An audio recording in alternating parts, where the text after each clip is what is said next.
As I was walking home, I was telling you about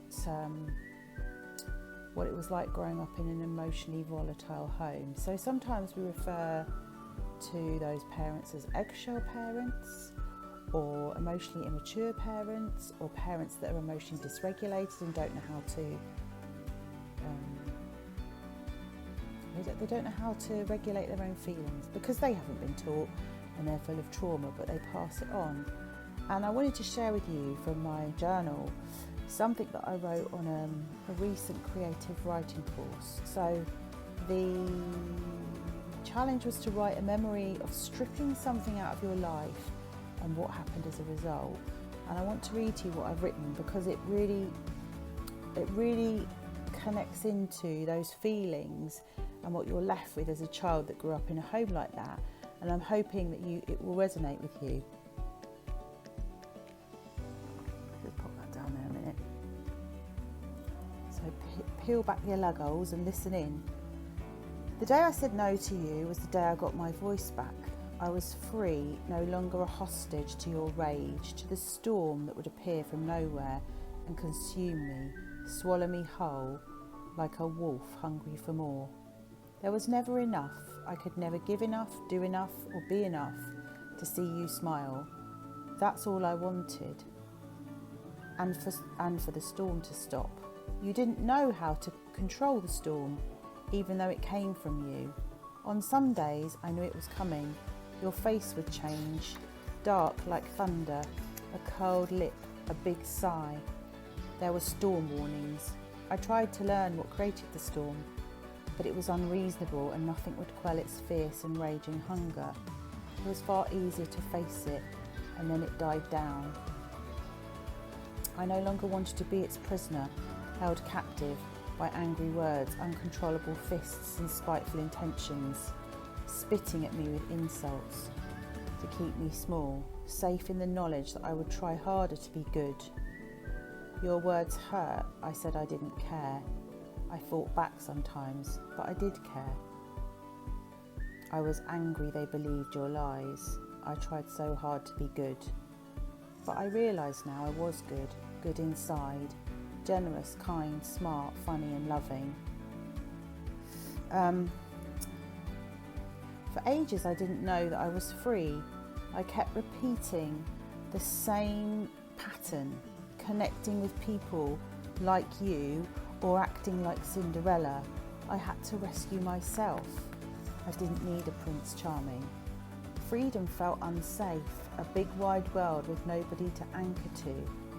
First I had to anchor myself back to the earth, in nature where I came from.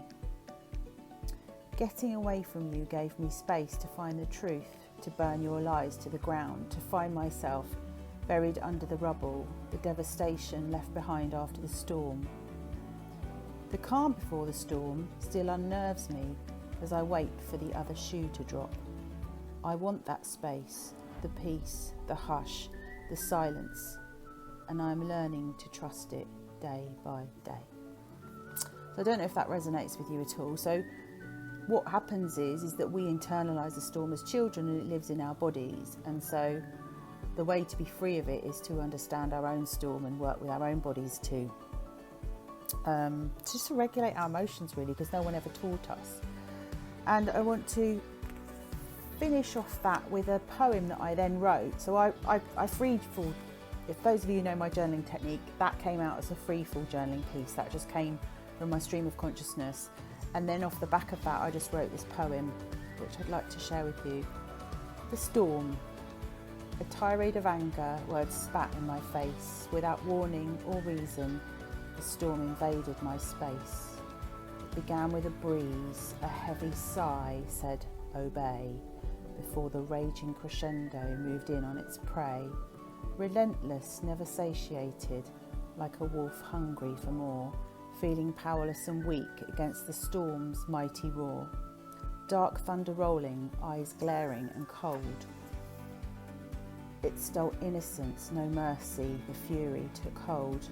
Unhinged, uninvited, it forced its way in. Bitter hatred, cruel intentions, felt entitled to win. Tempestuous chaos, uncontrollable blasts, of unspoken heartbreak locked inside from the past. Fearless and frenzied, destroying all in its path, Mother Earth could not save the prisoners of the storm's wrath. A robin redbreast clings on to a breaking branch, afraid to spread its wings, it was his only chance. In the eye of the storm, unpredictable and wild, you won't ever hear the pleas of a terrified child, praying for peace, not trusting the silence. It's over, clouds parting.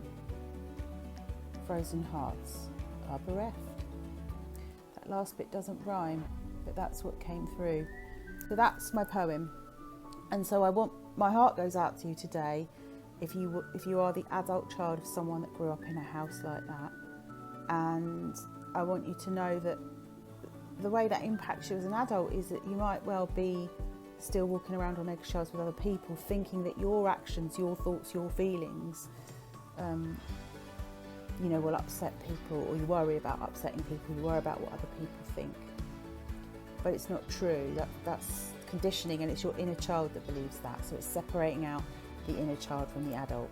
I don't know if that makes sense, but if you want to ask me about that and you've got any questions about growing up in a house like that, well, first of all, I would suggest that you read my book,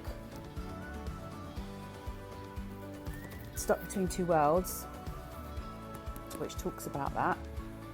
You can get that on Amazon. And second of all, I would encourage you to explore your inner world and not be afraid of your own storm.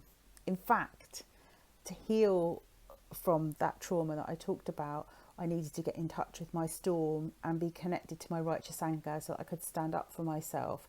So when any other stormy things come in, so like all this gubbins that's going on with the builders, you can use your voice to stand up for yourself.